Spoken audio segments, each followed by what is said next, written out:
rumble is a must. Come and reminisce with us. When we hear a policeman singing, it will make us start reminiscing.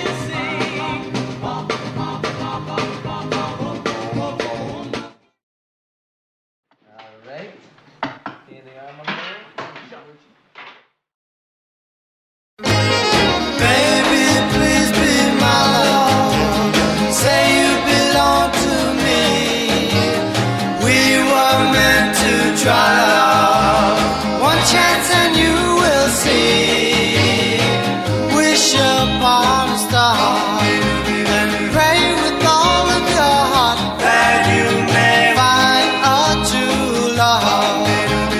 This could be the start of a true love affair.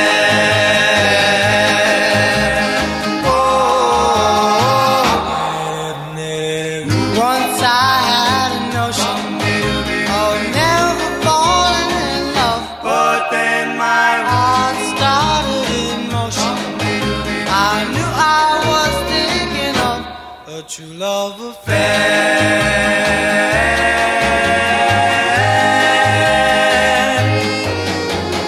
Some people find it hard in mind to make a decision, but I didn't wait nor hesitate till you came into vision. Whoa, whoa. Once I had a notion of never falling in love, but then my heart started in motion. I knew I was thinking of a true love affair.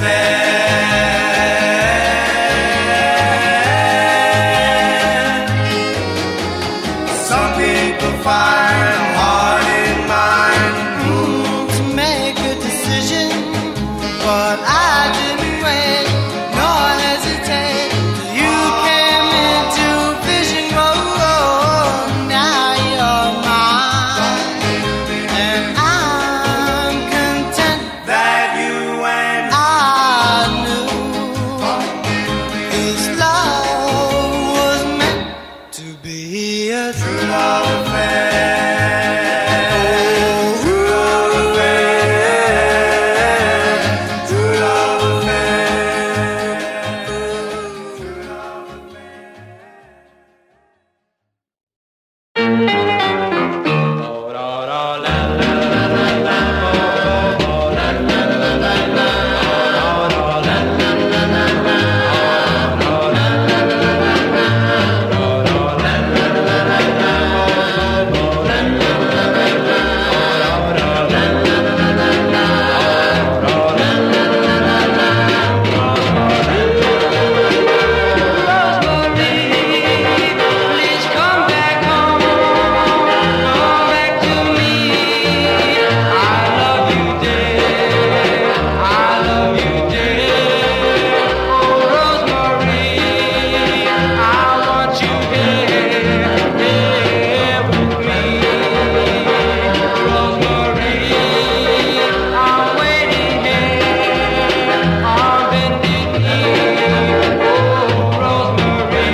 its flight, my thoughts all stray to you.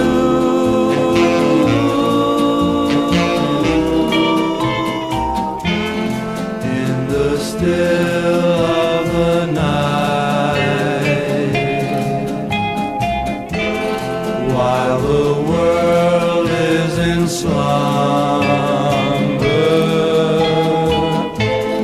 oh, the times without number, darling, when I say to you, do you love me as I love you? Are you my life to be? My dreams come true,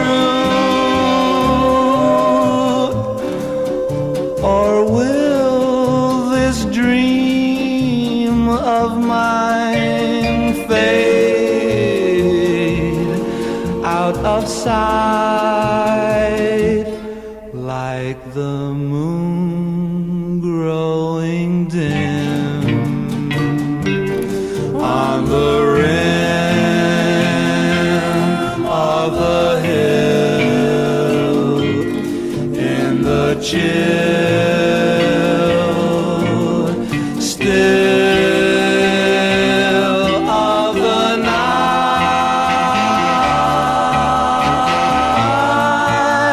still of the night.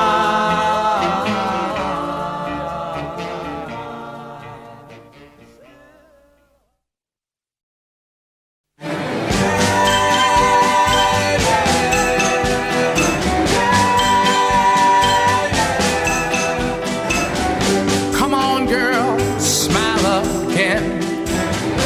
Let me teach you how to smile again. Let me show you there's another love for you. With a kiss so warm and tender, you forget to remember. Come on, girl. Face the world. It's time to smile again. Come on, girl, have some fun. Let me prove he's not the only one who can make your little heart real now and then. In my arms you'll forget him. Just pretend you never met him. Come on, girl. Come on, girl. Face the world. Come on, girl. It's time to smile again. You keep feeling sorry for yourself. Little girl, it's no wonder. You've been crying for a long, long time. Tell me what good has it done you, done you, done you, done you. Try my lips, try my kiss. Oh, it's a sin to miss a love like this.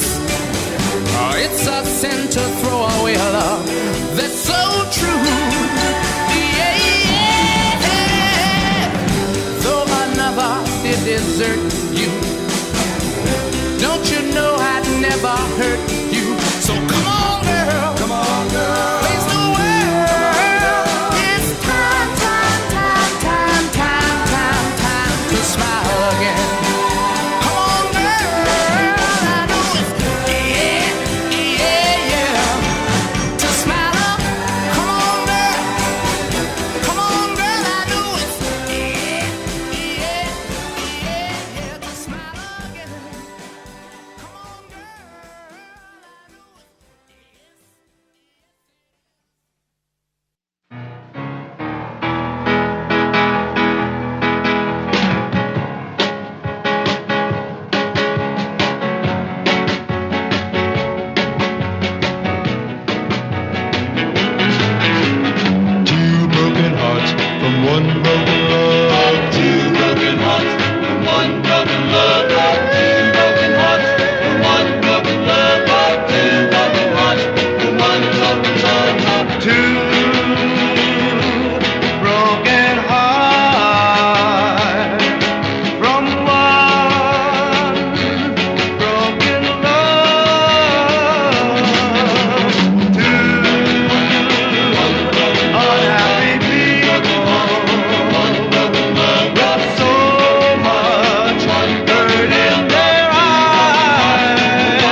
sit by my puzzles, great pieces of art, but there's always at least one missing part. It may be the sun or a tree or a street that makes each puzzle incomplete.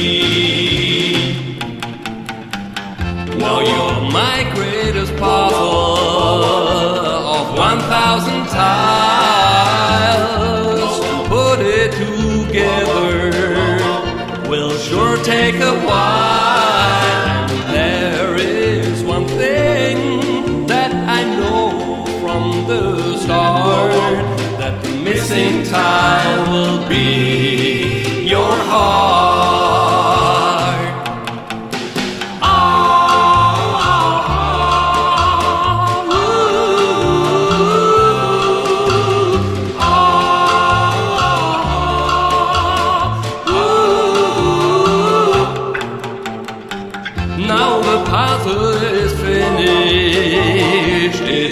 On my wall, right there in the entrance, more than 5 feet tall, and those who come in will only need a little while to realize and see you're not in love with me, because your cheating heart's the missing tile.